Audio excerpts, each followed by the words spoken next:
So one of the really cool things we got to do in Alumni Experience Inquiry is facilitate a class. So I was partnered with two of my housemates and really good friends, Sophie and Bridget, and our subject for the week was gender and diversity in leadership. We chose to focus primarily on gender because that's what the readings really focused on for that week. Just a little disclaimer, the readings really focused on male and female, and that's also the way our presentation was focused. I know gender is a lot more complicated than that, and there's a whole spectrum, but we chose to focus just on the difference between males and females. So we started our presentation with a little activity, and I'm going to get you guys to do it now. You can just do it on your computer. So what I'm going to do is I'm going to give you about 10 seconds, and you can just open a little Post-it or Paint or whatever and type just really quickly. I'm going to give you about 10 seconds to name as many male leaders as you can think of. Go.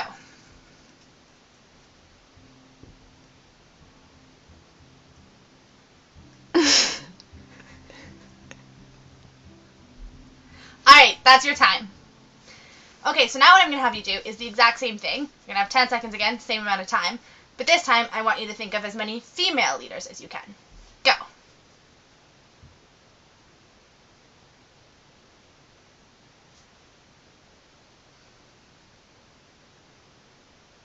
And stop. So when we did this activity and when we did it in class, we found that A, as a general rule, people were able to name way more male leaders way quicker than they could think of female leaders. And even the female leaders that people were thinking of tended to be of a certain type. Now, I don't want to take away anything from these women's accomplishments. They're absolutely amazing things. But in one of our readings, we discussed that a lot of the times females lead in a way that is really congruent with the expectations for our gender role. So we tend to do things that are more voluntary positions or less formal and don't have the same formal titles associated with them. An example that I thought of as a really strong female leader is Michelle Obama.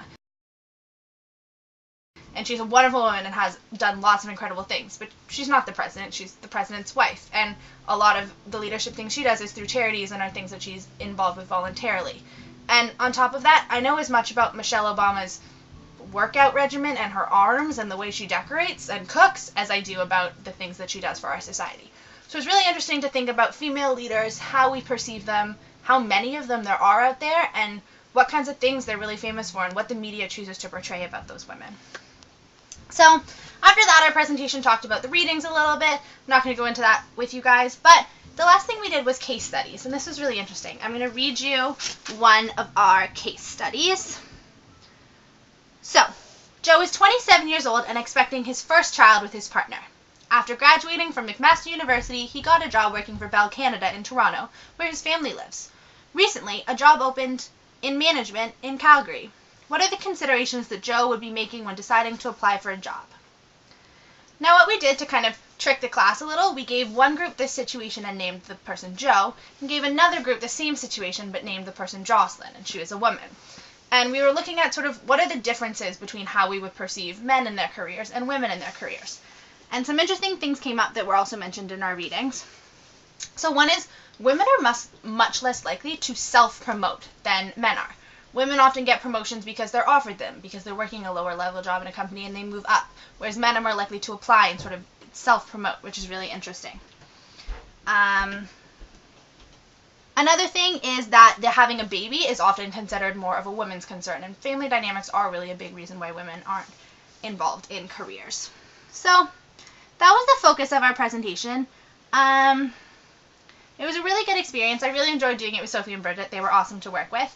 I have a little bit more in the written section below on this same post about what that experience was like.